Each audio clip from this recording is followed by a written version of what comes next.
Hoje eu vou mostrar para vocês a versão intermediária de uma das picapes mais famosas do Brasil. Essa aqui é a Fiat Toro Freedom já 2026, polêmica inclusive. Isso por causa do visual, mas a gente vai falar também de consumo, desempenho, espaço interno, acabamento, preço, equipamentos, opcionais, enfim, a gente vai falar de tudo para entender se ainda vale a pena ou não você levar essa picape para a garagem da sua casa. Como de praxe, vamos começar falando sobre o design. Ele mudou bastante aqui na dianteira. A grade é nova, tem elementos um pouco mais retos agora, enquanto ela era mais circular anteriormente. O para-choque é 100% novo, também com esse desenho um pouco mais quadrado, seguindo a nova identidade da Fiat. E tem um detalhe como se fosse uma entrada ou saída de ar aqui do lado, olha que bonitinho. E falando sobre o conjunto de iluminação, vocês podem já perceber o DRL que continua ali na parte de cima, mas que agora é pixelado, ou seja, ele é dividido em várias seções, antes ele era por inteiro. Continua sendo em LED, assim como luz de lanterna, e também a luz de seta que pisca na mesma posição. No andar do meio, digamos assim, a gente tem o conjunto de farol baixo e alto. É em LED, porém por espelhos, e para ser sincero, eles não iluminam assim super bem não. E eles dão aquela trepidada quando você passa ali em estradas mais esburacadas. Uma coisa que eu fiquei bem triste é que a gente perdeu o farol de neblina em LED que tinha na versão Freedom. Outra coisa que eu não gosto é que você nunca consegue desligar o DRL nem a lanterna traseira, depois eu falo disso, quando a chave está acionada, mesmo que o motor esteja desligado. Então você fica chamando atenção à toa se estiver em algum local público. E esses faróis também não possuem o ajuste elétrico de altura, nem mesmo o farol alto automático. Mas aqui para o lado podemos ver novas rodas de liga leve aro 17, tem pneus de uso urbano e a medida é 225/60. Todas as versões ganharam novas rodas, tá pessoal? Novo desenho, né? Tem o plástico preto aqui na lateral, é claro, e essa versão não tem nenhum detalhe específico aqui, é tudo em preto mesmo. A maçaneta é na cor da carroceria e o retrovisor aqui já nessa versão ele é pintado em black piano. Tem inclusive os repetidores de seta em LED, mas não tem aquela luz de cortesia que existe nas versões mais caras. O arco aqui dos vidros é no plástico preto também convencional, assim como a coluna B do carro. Tem esse rack de teto prateado junto com o que eles chamam de porta-escada, que é essa parte aqui traseira. E eu não lembro de cabeça, mas se eu encontrar essa informação eu coloco aí na tela para vocês qual é a capacidade desse rack de teto, quanto ele suporta. Já olhando aqui de traseira, a gente percebe também um visual novo. Graças a Deus, finalmente! Era a mesma traseira desde 2016, mas 10 anos depois, a Fiat finalmente resolveu mudar na linha 26. Começando aqui pelos detalhes do para-choque, a gente tem de novo aquela simulação de entrada ou saída de ar. Continua com essa parte cromada aqui na base da tampa. O logo é novo, tá? Ele tem uma nova grafia, assim como o Freedom aqui do lado. Lembra que eu falei que a Fiat está um pouco mais quadradinha agora? A gente percebe isso também nessa moldura aqui onde tem o logotipo. Antes era mais redondo. O para-choque ele também é novo e o conjunto de iluminação também é novo. Olha só, hein? Pode comemorar. Agora ele é 100% em LED, ficou muito bonito. Isso aqui que vocês estão vendo aceso é a guia de lanterna. Ela liga junto com o DRL, tá? Então ligou a chave do carro, já vai ligar aqui atrás também. Ajuda a ficar mais bonito, né? Tem a seta em LED aqui no meio, a luz de freio fica ali embaixo e a luz de ré fica lá na base do para-choque, um pouco para dentro, né? Poderia ser mais para fora, mas eu acho que vocês conseguem lembrar dessa peça em algum outro carro da Stellantis, não? Vem lá do Jeep Commander, é exatamente a mesma peça ali da luz de ré. E olha só, a gente tem brake light em LED ali em cima. Tem muita picape mais cara, né, Rampage, que não tem esse item. A Rampage nem brake light tem, tá? A Rampage não é que ela não tem brake light de LED, ela não tem brake light, por incrível que pareça. Vocês não têm dó de mim, hein? Um sol de quase 40 graus aqui, não almocei hoje. Tô aqui gravando para vocês e você ainda não deixou o seu like aqui embaixo, ainda não hypou o vídeo? Como assim? Por favor, é totalmente gratuito. Arrasta os comentários ali pro lado que você já acha essa opção bem fácil de hypar o vídeo. Vamos ao conjunto mecânico. Ela segue equipada com motor 1.3 T270, aquele turboflex de 4 cilindros em linha com injeção direta de combustível. Ele rende agora 176 cavalos a 5.250 rotações com etanol e 5.750 com gasolina. Já o torque, 27,5 a 2.000 RPM com ambos os combustíveis. Se vocês repararem bem, antes esse motor tinha 185 cavalos no etanol e 180 na gasolina, mas todos os carros da Stellantis, com exceção dos Abarth, o Pulsar Fastback, todos fabricados a partir de 2025, eles perdem potência. A transmissão segue sendo automática convencional de 6 velocidades e a tração somente nas rodas da frente para as versões Flex. Antes dos dados de desempenho, o peso, 1.670 kg nessa versão, não dá para dizer que é uma picape leve. E a capacidade de reboque acho que poderia ser melhor, é somente 400 kg. Não fala especificamente sobre isso, mas acredito ser num reboque sem freio. Números de desempenho, a Fiat diz que ela acelera de 0 a 100 em 10 segundos com stall. Eu achei que era sem os controles de tração e estabilidade, mas na verdade eles me responderam que é utilizando o freio. Então eu imagino que seja considerando aquela saidinha um pouco mais forte que a gente vai fazer inclusive no test drive. Já a velocidade máxima é de 197 também com ambos os combustíveis, assim como 0 a 100.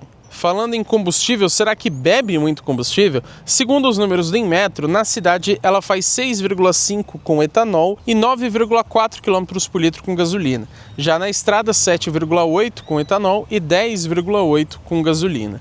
Mas eu usei essa picape durante uma semana e posso dizer que na cidade ela faz entre 8, no máximo 10 km por litro, que foi justamente o que a gente conseguiu no nosso teste de consumo urbano, seguindo o mesmo trecho, com o ar-condicionado ligado, andando de forma tranquila, naquele nosso padrãozinho de sempre, ela fez 10 km por litro com gasolina. Já na estrada, geralmente eu fiz entre 14 e no máximo 16 km por litro, andando bem tranquilo, também com gasolina.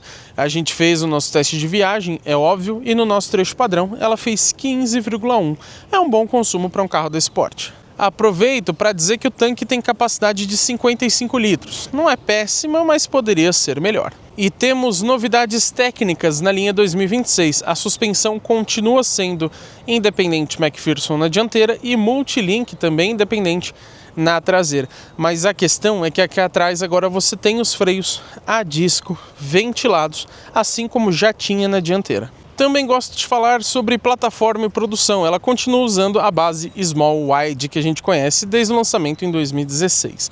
E a produção também segue lá em Goiânia, Pernambuco. E se estamos aqui do lado da picape é para falar sobre dimensões. É óbvio que a gente vai comparar com outras duas picapes para a gente entender o quanto ela é grande ou pequena. Dessa vez eu escolhi a Ford Maverick, que se aproxima bastante em questão de porte, e também a Chevrolet Montana. De comprimento, a gente tem aqui na Toro 4,95, enquanto a Maverick tem quase 5,10 e a Montana tem 4,72 somente. De largura aqui na Toro, 1,85 ou mais ou menos 2,3 se você considerar os retrovisores, enquanto a Maverick é mais larga com 1,98 e a Montana menos com 1,80 arredondando. De altura, praticamente 1,68. Já a Maverick tem 1,73 e a Montana 1,66. De entre-eixos, 2,98 aqui na Toro Freedom, enquanto a Maverick tem quase 3,8 e a Montana somente 2,80. Essa não é a versão 4x4, mas cito aqui alguns números que ajudam na capacidade off-road. A altura mínima em relação ao solo, 21,2 centímetros ou 18,7 centímetros quando a picape está carregada. Ângulo de entrada aqui na frente, 24,8 graus.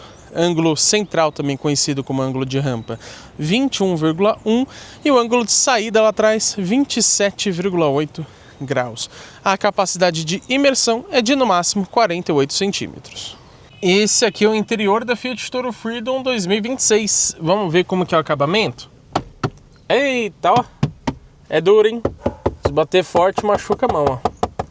Mas é, digamos que até comum para uma picape. Não tô passando pano, tá, pessoal? Mas é comum. Pelo menos aqui a gente tem esse plástico imitando um alumínio, né? Ou como se fosse uma madeira. Fica realmente bastante bonito. Aqui no meio tem um cinza brilhante também que fica bem legal, mais o black piano aqui na região da multimídia. Do lado esquerdo a gente encontra um bom porta-objetos, acabamento de porta duro aqui em cima também. Mas você tem uma boa região de tecido. Tem a alça aqui da porta que serve até como um porta-objetos para trancar e destrancar o carro. E os retrovisores aqui, eles possuem a função tilt down do lado direito. Então engatou a ré, ele abaixa o espelho. Tem um pequeno espaço aqui nas portas. E a garrafa, ó, essa aqui é de 500 ml. Ela entra aqui tranquilamente, mas se for um pouquinho maior, não vai caber. Não tem soleirinha nessa versão, mas tem de série algo muito simples, mas que muitas picapes não têm, os tapetes em borracha. O banco do motorista ele tem um ajuste de altura, mas logicamente é tudo manual, né? Não é elétrico. Falando sobre os bancos para vocês, eles têm um novo desenho, ou melhor, um novo acabamento, né? Porque o que mudou mesmo foi só essa região aqui central. Inclusive eu achava o anterior até mais bonito. Vou colocar a foto aí para vocês da Toro Freedom 2024 que a gente já testou. Mas eles são confortáveis, embora não sejam exatamente macios, né? Eles são um pouquinho mais durinhos e eles te abraçam bem por conta dessas abas. Vamos falar sobre ar-condicionado. Mesmo nessa versão Freedom, ele já é digital e dual zone, olha que legal. E você tem todos os comandos físicos, mas se você preferir, você pode regular, ó, também aqui pela central multimídia. Hoje aqui que está bem frio, por exemplo, esse ar-condicionado ajuda bastante. Ele é bem forte, inclusive. Seguindo aqui pelo console, na verdade eu começo aqui em cima porque eu esqueci de citar. Esse aqui é uma espécie de porta-objetos que você tem e ele finalmente deixou de ser desalinhado, parabéns, hein, Fiat. Aqui abaixo a gente tem um outro nicho muito bom para você colocar até o celular. Tem comando físico para o volume aqui na central multimídia, aqui para você passar as faixas, usa como se fosse um Enter. Também para mutar o áudio ou desligar a tela da central multimídia e o áudio continuar tocando, né? Botão Sport, aqui para você ligar o controle de tração que eles chamam de TC+, que ele fica um pouco mais permissivo, né? Ele te ajuda a sair de algumas situações. Ativando isso aqui, se tiver uma roda girando em falso, lógico, as duas da frente, porque é onde ela tem tração, né? Uma tá girando em falso, ela freia essa roda para dar mais aderência para a outra. E aqui para desligar o alerta sonoro do sensor de ré. Mais abaixo, você tem um compartimento com duas entradas USB. Você tem ali, ó, buraquinhos. Por quê? Aqui é a região onde ficaria o carregador por indução.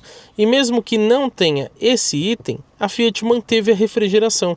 Então, com o ar-condicionado ligado ou ventilação, vai jogar ar aqui e vai deixar algo que você colocou ali bem geladinho.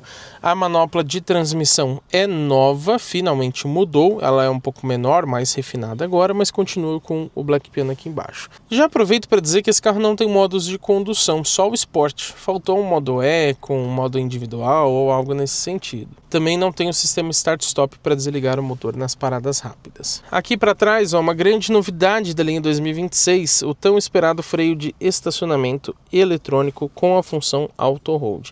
Por conta disso, como você perdeu aquele manete aqui, né, alavanca manual, você tem um novo console central. Agora ele parece o do Commander. 2 porta-copos, esse aqui é mais baixo, e eles têm esses ajustes para ficar mais presas as garrafas maiores. E agora tem esse nicho aqui que é ideal para você colocar o seu celular deitadinho. Temos aqui apoio de braço em tecido, mas bem confortável, isso aqui, ó. Eita, faz um barulhão, hein? Passou por uma rua esburacada, você vai ser obrigado a ouvir pagode mesmo com a rádio desligada. Bom, tem ajuste aqui de distância pelo menos, mas não tem o de altura. Embora eu tenha 1,92 de altura e ele fica bem posicionado aqui para mim. O que você pode fazer também é abrir esse compartimento. Aqui você pode colocar uns lencinhos ou uns papéis e tem esse baúzinho aqui. Pena que não é refrigerado. Porta-luvas. Desce suavemente. Tem iluminação, embora não seja em LED, e um espaço até que bom, viu? Aqui na parte de cima a gente percebe tweeters que ficam lá na frente e tem aqui também essas alças dos dois lados para te ajudar a subir ou descer do carro. Não temos, infelizmente, um porta-óculos para o motorista, você tem só o espaço mesmo, mas tem alça de mão aqui para o passageiro que volta suavemente. E tanto o passageiro quanto o motorista, eles possuem aqui o ajuste de altura dos cintos de segurança. Retrovisor é do tipo convencional, não é fotocrômico. E aqui em cima a gente tem, como esse carro é conectado, eu vou falar para você daqui a pouco, você tem o botão do SOS, mais o Assist, para você entrar em contato, por exemplo. As luzes ainda não são de LED. Custava, Fiat, um carro desse valor, que eu já vou falar para vocês, inclusive elas não iluminam quase nada aqui no interior. E falando em luzes, ó, aqui no quebra-sol você tem um porta-documentos, tem o tampão, tem o espelho, mas não tem a luz. Agora, para o passageiro, olha que curioso. Você não tem o porta-documentos, mas tem tudo, inclusive a luz. Vai entender por que esqueceram do motorista, hein? Volante multifuncional. Ele é revestido em couro já nessa versão, mas o couro não é assim de muita qualidade não. Ele é o mesmo, tá, da linha anterior. Tem os pedal shifts para você fazer trocas de marcha. Desse lado, o piloto automático convencional, pelo menos tem o limitador de velocidade, mas já merecia um ACC. Também não tem nenhum outro recurso de ADAS, tá, nessa versão. Do lado esquerdo, para você mexer no painel, comando de voz aqui no meio, para atender ou encerrar chamadas. Esse volante é multifuncional, mas os comandos eles ficam aqui atrás, ó. Do lado direito você muda o volume, aqui no meio o source, né, que é para você trocar a fonte de áudio, e do lado esquerdo você passa as faixas. Só que esses botões não funcionam com a chave desligada. Na alavanca de seta, aquela bem molenga que a gente já conhece da Fiat, ela pisca 5 vezes, ó. E você tem só a opção de ligar ou desligar o farol baixo, não tem nem a posição de lanterna, já que elas já ficam ligadas. Aqui para você ligar a luz de caçamba manualmente se precisar, e não tem aqui o farol de neblina, como vocês podem notar nessa versão. Tinha antes, a Fiat tirou, viu? Também não tem a função automática ali para você ligar o farol, tá? Não tem o sensor crepuscular. Aqui também não tem o sensor de chuva, infelizmente, e o intermitente não é variável. Falando agora sobre o painel de instrumentos, ele tem inclusive uma nova animação com um touro aparecendo. Touro eu falo inclusive do animal, tá? Não só o nome ali, vocês viram, né? Ficou bem bonito. O painel continua com 7 polegadas, o brilho dele continua meio baixo, é aquele painel que vocês já conhecem, eu já mostrei 200 milhões de vezes. Ganhou uma nova grafia, então o contagiros ali tá diferente. Tem também nova fonte, né? Mudou algumas letras. Passando aqui para a direita você encontra o econômetro, que também foi atualizado, né? Tá mais bonitinho. E aqui um visual mais clean. Para baixo você encontra os trips, então você tem o percurso A, o percurso B, o percurso C, o percurso D, o percurso desde o abastecimento e também um histórico das últimas médias. É muito completo.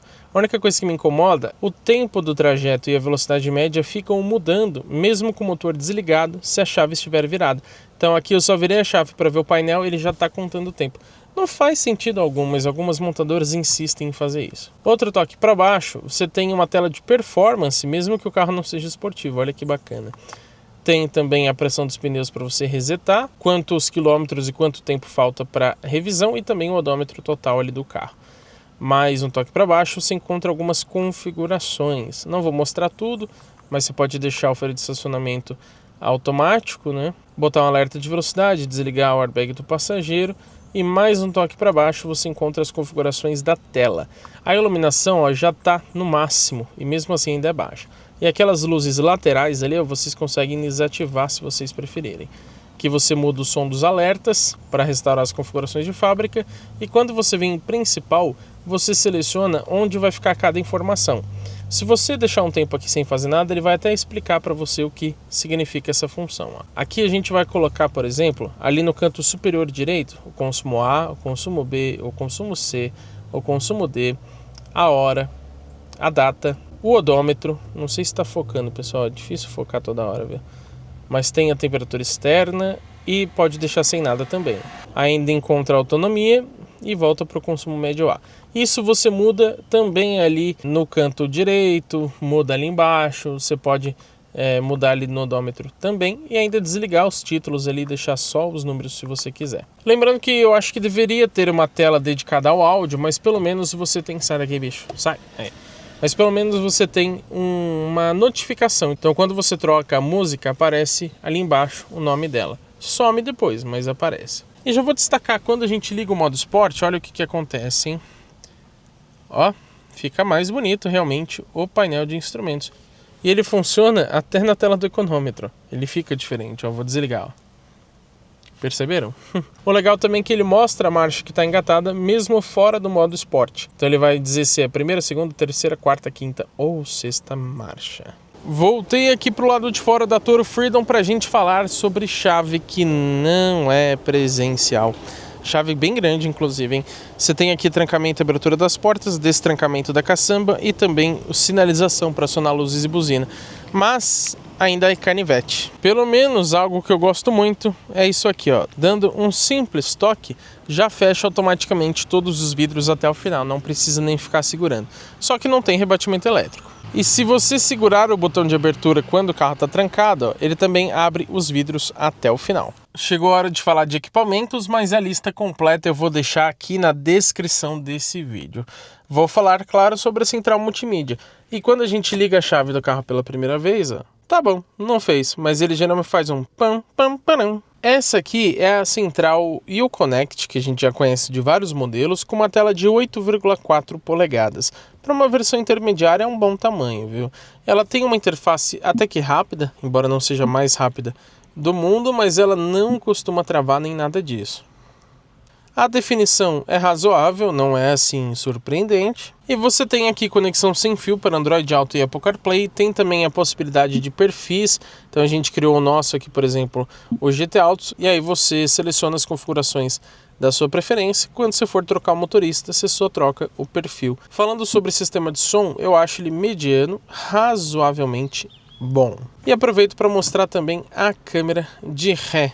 Ela tem a linha de guia dinâmica, então ela vira conforme o volante, mas essa qualidade de TechPix é brincadeira, viu? E não é de hoje que ela tem essa qualidade. E eu já vou dar um spoiler para vocês de opcionais que a gente tem nesse carro. Por quê?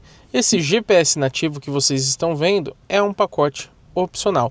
Ele é fornecido pela TomTom, tem atualização em tempo real e ele funciona muito bem, inclusive. E como eu disse, o carro é conectado. Também como opcional ele tem no mesmo pacote o Fiat Connect Me, que permite que você faça várias operações através do seu smartphone.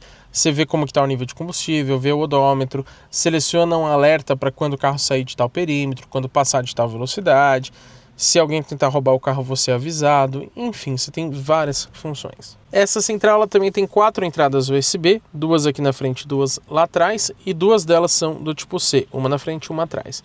Tem também 6 alto-falantes, um em cada porta, mais os tweeters ali na frente. E aí, quanto custa a Fiat Toro Freedom? Nessa linha 2026, atualmente ela parte de R$ 171.490. É um preço alto, mas a gente fala se vale a pena ou não daqui a pouquinho. Mas o que me pega aqui é que você tem opcionais que deixam ela mais cara.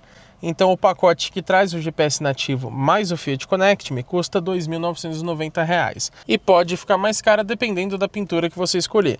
Nas sólidas a gente tem a vermelho colorado, que é a única gratuita, e o branco ambiente, que custa R$ 1.500.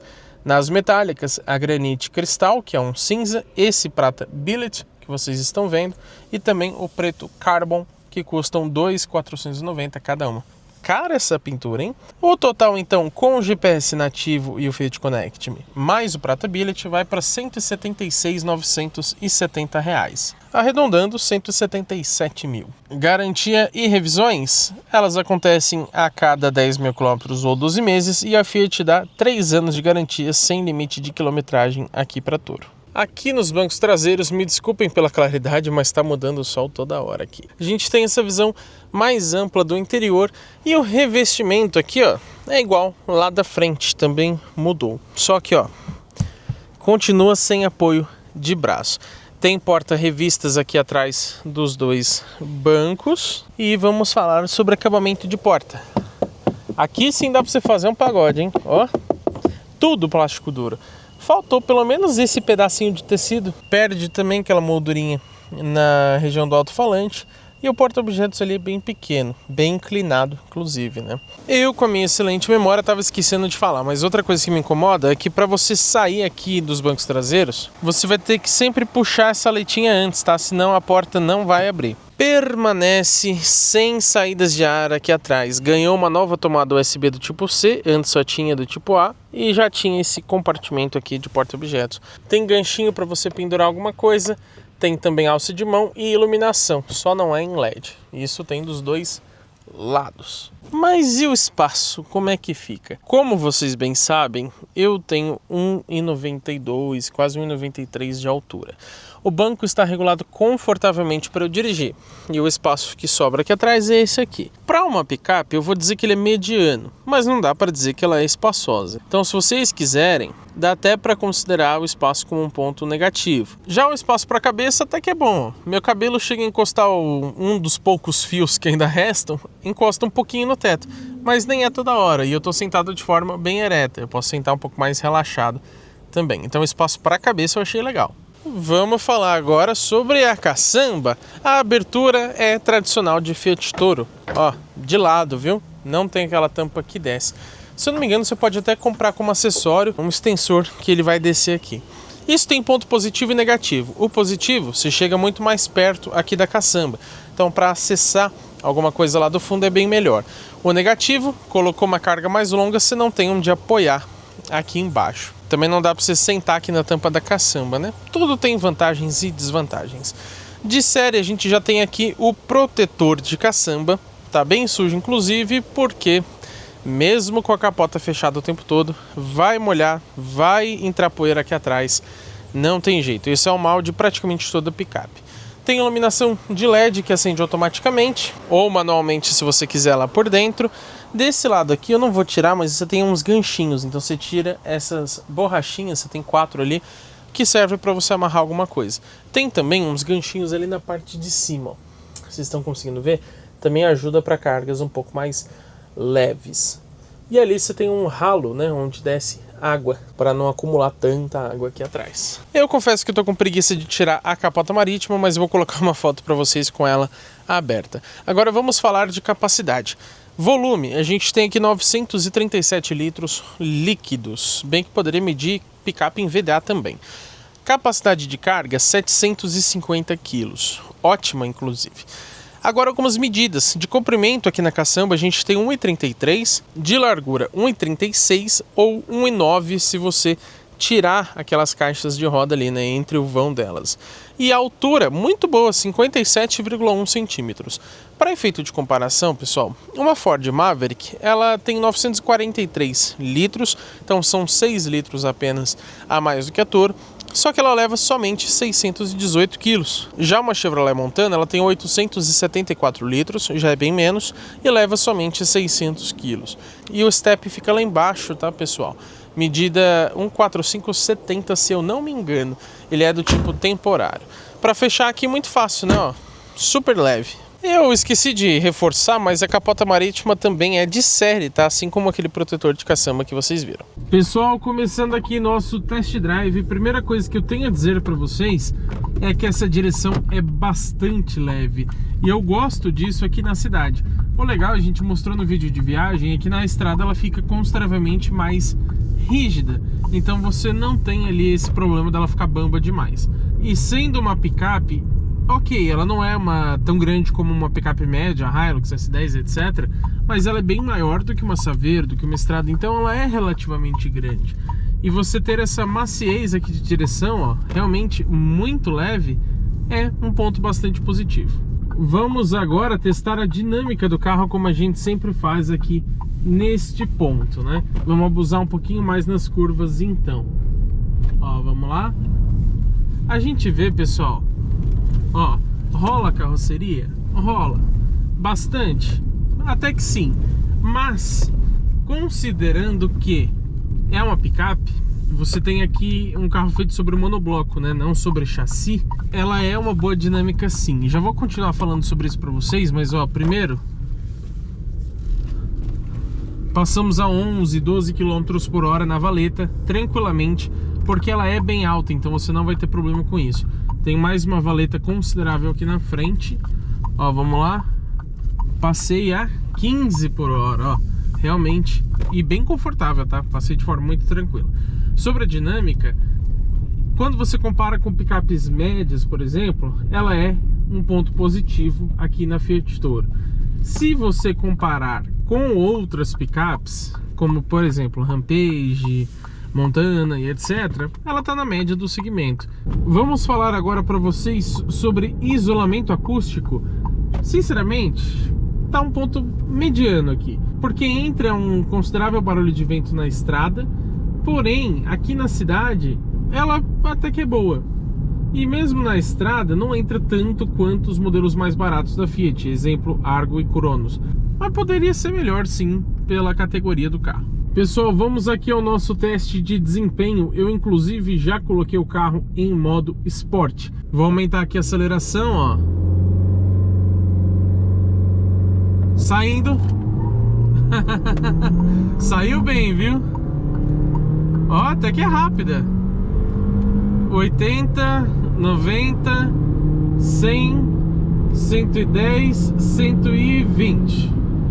O que eu posso dizer para vocês, pessoal? Não é um desempenho surpreendente, tá longe disso. Mas para uma picape dessa categoria, né, dessa faixa de preço e etc, é um desempenho bastante interessante. E para aquela aceleração ali, eu estava com o ar-condicionado ligado. Isso rouba um pouco de potência da motorização. Vamos fazer uma retomada aqui, ó, 50 por hora, tá em quarta marcha, pé no fundo é bom, né? 60, 70, 80. Vocês viram, né? É uma boa retomada e o modo Sport estava desligado. E, de novo, não impressiona, mas você tem uma retomada ágil. Lógico, estamos com a picape vazia, mas, de novo, com o ar ligado. Eu já sou uma boa carga aqui para picape, né? Então eu já deixo ela mais pesada. E mesmo assim ela responde bem. A troca de marcha não é assim super rápida, mas tá ok também, né? Não dá para esperar algo comparável a um esportivo. E andando aqui de forma tranquila, você tem um carro muito gostoso de dirigir. A direção mais leve, como eu disse, e o casamento aqui do motor e câmbio com a picape, eu acho bom. De novo, nada surpreendente, mas atende bem, essa que é a questão. Vamos fazer mais uma aceleração aqui na frente, ó. Estou a 45 por hora, tá? Pé no fundo. 60, 70, chegamos a quase 80 ali, mas eu já tinha tirado o pé depois dos 70. Para vocês verem que é uma boa retomada, sim. A única coisa que eu percebo é que às vezes ela segura um pouco mais a marcha do que deveria. Então, se for uma leve subidinha, acho que ela tem medo de trocar para uma terceira marcha, por exemplo, e perder o desempenho. Então ela segura bastante tempo na terceira, acaba subindo bastante ali o giro, né? Então deixa o carro menos suave. Por isso que eu digo que o câmbio ele poderia ser um pouquinho mais inteligente. Mas de modo geral, ele também tem boas trocas. Vamos falar sobre suspensão. Já destaco que é um ponto de muito destaque nesse carro. Ó, passando aqui pelos buracos, olha como é tranquilo, pelos desníveis, né? É realmente muito suave. Faz uns barulhinhos de acabamento, mas que conforto. Ó, mesmo nos mais altos aqui, ó, você não chega a ficar pulando aqui dentro do carro. Mesmo com ela vazia, a carroceria não fica vibrando à toa, não dá aquela tremidinha, né, que você percebe de picapes médias. Justamente porque não é feita sobre chassi, tem suspensão independente, etc. Então o conforto, eu diria que é, se não o maior, um dos maiores pontos positivos aqui da Fiat Toro. Afinal de contas, vale a pena ou não você levar para casa a Fiat Toro Freedom? Eu digo para vocês que de pontos positivos a gente tem aqui o conforto, a iluminação traseira, a dinâmica, a caçamba, a capacidade de carga, o painel de instrumentos, a central multimídia, o prazer ao dirigir, o desempenho perto da concorrência, a robustez e também o custo-benefício. Como pontos medianos, eu vou citar aqui a iluminação dianteira. Isso porque perdeu o farol de neblina, não tem farol automático, não tem ajuste elétrico de altura. E o farol alto e o farol baixo, eles não têm um alcance assim tão legal, poderia ser um pouco melhor. Cito também o espaço interno, o consumo, a segurança, o sistema de som, a lista de equipamentos, o isolamento acústico, o preço de modo geral e também o acabamento. Pontos negativos, assistências à condução e vedação da caçamba. Sinceramente, basicamente só isso mesmo. Equipamentos que eu senti falta. A gente tem aqui chave presencial, faróis de neblina, sensores de estacionamento dianteiros ou uma câmera dianteira que seria melhor ainda, sensor crepuscular que liga os faróis automaticamente, iluminação no quebra-sol do motorista e ADAS. Quando eu falo ADAS, vocês podem considerar ACC, sistema de permanência em faixa, frenagem automática de emergência, todos esses itens aí. Agora, para a gente entender se ela vale a pena ou não, a gente tem que comparar com as rivais. E não tem nenhuma extremamente direta por enquanto. Mas a gente pode considerar a Renault Oroch Iconic, não tem mais a turbo, então é 1.6 CVT, por R$141 mil. Tem também a Chevrolet Montana Premier 1.2 Turbo por 173. Lembrando que a top de linha da Montana é a RS, não é a Premier. E só para efeito de comparação, eu vou subir aqui um pouco o sarrafo, né? Subir um pouco o preço. A Ford Maverick Lariat Black 2.0 Turbo com tração nas 4 rodas custa R$220 mil. Também para efeito de comparação, a Rampage que se encontra mais barata é a Bighorn 2.2 diesel 4x4 por R$227 mil. Eu posso concluir então que os equipamentos que eu senti falta aqui na Toro, eles já deveriam ser de série ou, no mínimo, oferecidos como opcional. Infelizmente não são. Porém, isso é basicamente a única coisa que me incomoda mais aqui na Fiat Toro Freedom. No restante, vocês viram que ela é muito boa e ela custa o mesmo que uma Chevrolet Montana Premier, que é bem menor do que a Toro e também é menos robusta, né? Não é tão indicada para trabalho quanto a Toro. Eu ainda acho que ela deveria custar uns 5, 6 mil reais a menos, mas ainda assim a Toro Freedom é uma ótima picape para você que usa ela mais na cidade ou mais em rodovias, sem precisar levar carga extremamente pesada, sem precisar de um 4x4 a todo momento. Se você quer uma picape confortável e não exageradamente grande, a Toro é uma excelente escolha ainda hoje.